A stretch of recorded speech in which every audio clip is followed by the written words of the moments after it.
Башларыңызға ассалаумағалейкум.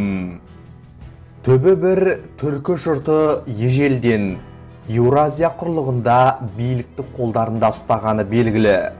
Сонау Сақ пен Ғұн дәуірінен бастап түрік қағанаты, одан кейінгі қаншама хандықтар мен патшалықтардың тұсында түрік халықтарының арманы бір болды.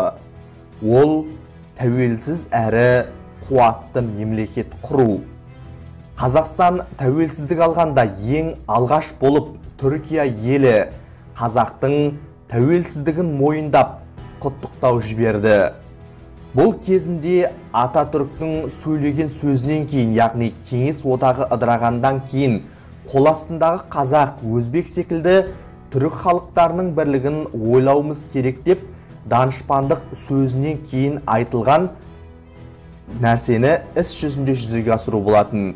Осы сөзді орындау үшін Назарбаевтың шақыртуымен тәуелсіздікті енді ғана алған Қазақстанға ең алғаш болып Түркия президенті сол Ататүріктен кейін ең мықты реформатор болған Тұрғыт Озал Қазақстанға келді.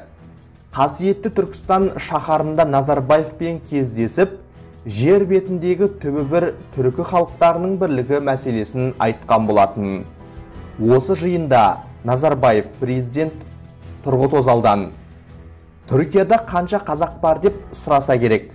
Сонда Түркияның басшысы мені қосқанда Түркияда 70 миллион қазақ бар деп жауап берген екен.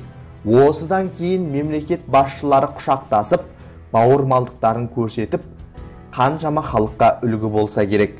Бірақ 1992 жылы Стамбулда түркі мемлекеттерінің бас қосуында Түркияның президенті түркішілдік одағын құруға ұсыныс жасаған кезде Назарбаев қол қоюға қарсылық білдірген екен.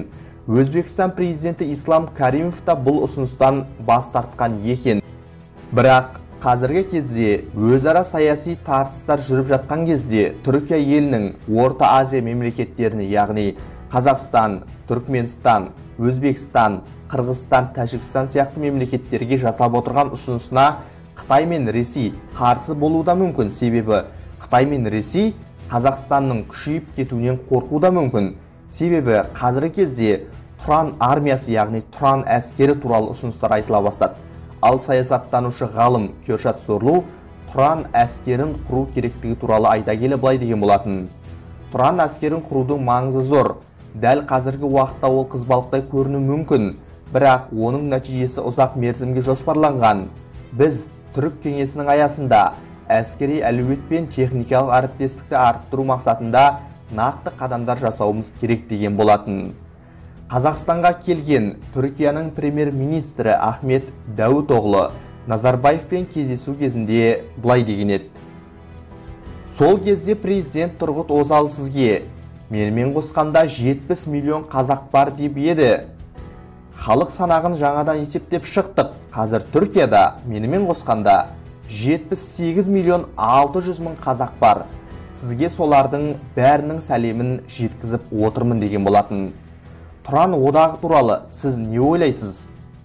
Түбі бір түркі халықтарына өздерінің бірлігін, тәуелсіздігін сақтау мақсатында Тұран одағын құру идеясы дұрыс деп ойлайсыз ба? Және қандай ұсыныстарыңыз бар? Өз ойыңызды, егер айтатын ұсынысыңыз болса, комментарий жазып қалдырыңыз, және бұл видеоны қолыңыздан келгенше таратып жіберіңіз.